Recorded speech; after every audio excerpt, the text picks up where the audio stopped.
This is Rummy's Corner.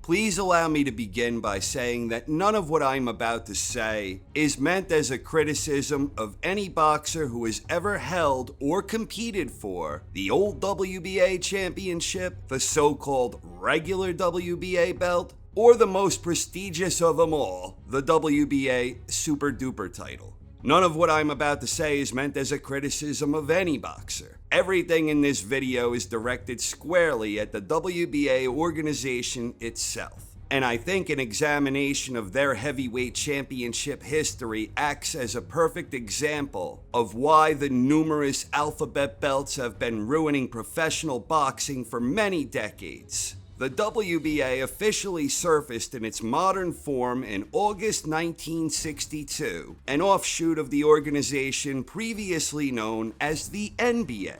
The heavyweight champion at that time was Floyd Patterson. Floyd lost the title against Sonny Liston by first-round knockout in September 1962. Liston defended that title once, again stopping Patterson in round one of their rematch. Liston, of course, would go on to lose the Heavyweight World Championship in February 1964 in a shocking loss against Muhammad Ali, then known as Cassius Clay. Ali and Liston signed to have a rematch the following year in May, and the WBA didn't like this, so they stripped Ali of their belt. The new WBA champion was determined when Ernie Terrell defeated Eddie Machant for the vacant strap. No disrespect to Terrell, but everyone at that time knew the real heavyweight world champion was Muhammad Ali. Ali put together an impressive string of victories. Ali defended his WBC belt against former champion Floyd Patterson. Then he beat George Chuvalo in his hometown of Toronto. Then he beat Henry Cooper and Brian London in their home territory in the UK. And then he beat Karl Mildenberger in his home country in Germany. Ali came back to the States and had another title defense against Cleveland Williams near the end of 1966. Meanwhile, as Ali was making title defenses all over the world, Terrell made two successful defenses of his WBA strap, which everyone knew rightly belonged to Ali. Things were eventually set straight when Ali and Terrell squared off in February 1967, and Ali won the fight by a lopsided 15-round unanimous decision. So Ali regained the WBA strap that rightfully belonged to him to begin with. At the end of the day, all this served to do was make the WBA a laughingstock. This was the first major example of WBA incompetence when it comes to their peculiar views recognizing their heavyweight world champion. Think about that. Prime Muhammad Ali, who is arguably the most talented heavyweight ever during the long, rich history of professional boxing, and the WBA didn't even recognize him as champion for the majority of his impressive first reign as heavyweight world champion. It's hysterically ridiculous. Ali's first reign included 9 title defenses, where he won 10 heavyweight championship contests, and after those 10 victories, the WBA only recognized Ali as their champion after 3 of those victories. Now, the WBA had a better track record during the 1970s, when they effectively recognized the true heavyweight lineage. But they again swerved off course by the time Larry Holmes had emerged as the new heavyweight world champion, and they have been a total disaster ever since. Larry Holmes was one of the longest reigning champions during heavyweight history, during which time he accumulated more consecutive title defenses than any heavyweight champion not named Joe Louis. And during that incredible run by the Eastern Assassin, the WBA never once recognized him as heavyweight champion. Throughout the 1980s, the WBA recognized John Tate, Mike Weaver, Michael Dokes, Jerry Coetzee, Greg Page, Tony Tubbs, Terrible Tim Witherspoon, and James Bone Crusher Smith. But throughout that entire period, make no mistake, Larry Holmes was the real heavyweight world champion. And this isn't meant as a criticism of any heavyweights who held that title during that period, but the simple fact of the matter is, at best, the WBA was viewed as a secondary heavyweight title. And when Holmes accepted the inaugural IBF belt and dumped the WBC, the WBA seemingly fell even further behind the pack, at least in terms of boxing's marquee weight class.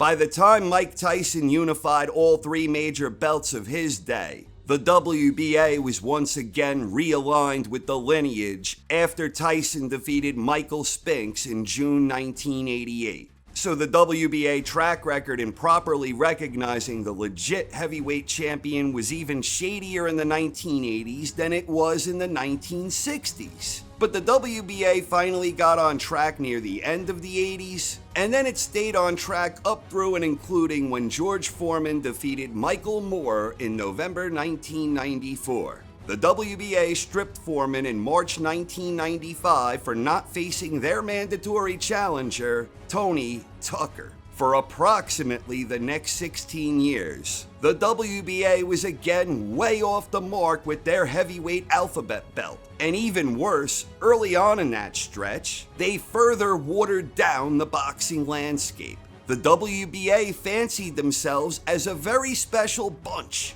and they decided to invent the WBA Super Duper Championship. And they wanted their cake and eat it too, so they still tried passing off their secondary title as a legit world championship. So the WBA had a Super Duper title and a so-called regular title. And basically, after Foreman was stripped by the WBA, the real lineage passed from Big George to Shannon the Cannon Briggs to Lennox Lewis. Meanwhile, the WBA recognized Bruce Seldon, Mike Tyson, and then Evander Holyfield.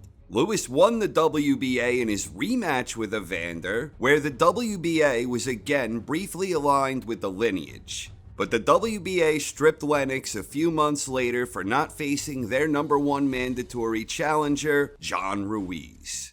Lennox would go on to lose against Hasim Rahman, but he regained a rightful claim to the lineage when he beat Rahman in a rematch. And then after Lennox retired, there was a gap before Vladimir Klitschko had re-established a new lineage after he beat Chagayev in June 2009. But during that gap period, the WBA recognized Evander Holyfield, John Ruiz, Roy Jones Jr., John Ruiz again, Nikolai Valuev, Ruslan Chagayev, Nikolai Valuev again, and then David Haye. And ultimately, when Vladimir defeated Haye in July 2011, the WBA Super Duper belt was finally linked back in with the lineage. And again, no disrespect to any of those boxers who held the WBA Super Duper belt during that stretch, but at no point was any of those guys ever viewed as the legit heavyweight world champion. Even in recent years, after Tyson Fury ended the long and dominant reign of Vladimir Klitschko, the WBA has still never been in line with the lineage. From Anthony Joshua to Andy Ruiz Jr., back to AJ, and now Alexander Usyk is the reigning WBA Super Duper champion. The real heavyweight world champion is Tyson Fury. And the only way the WBA Super Duper organization gets back in sync with the lineage is if their recognized champion faces Tyson Fury. But even then, the WBA's track record is nothing short of atrocious. Again, it's worth repeating, all of these criticisms are directed squarely at the shady history of the WBA as an organization, not any of the boxers who reigned as or competed for the WBA strap, be it the OG, the Super Duper, or even their regular belt, which isn't even really a major world championship. But the boxers are just playing by the rules of today, with regards to the WBA acting like an oppressive government regime with their abusive sanctioning fee schemes. And the WBA certainly isn't alone on that front. All of the shady alphabet bodies are guilty on that point. But the WBA is easily the most ridiculous of the bunch, with their super duper shit show nonsense. The heavyweight division has always been the marquee weight class in boxing. And the number one complaint about boxing is that there are too many alphabet belts. And this causes confusion for fans who become disinterested because of all the political BS that comes with that disgusting territory.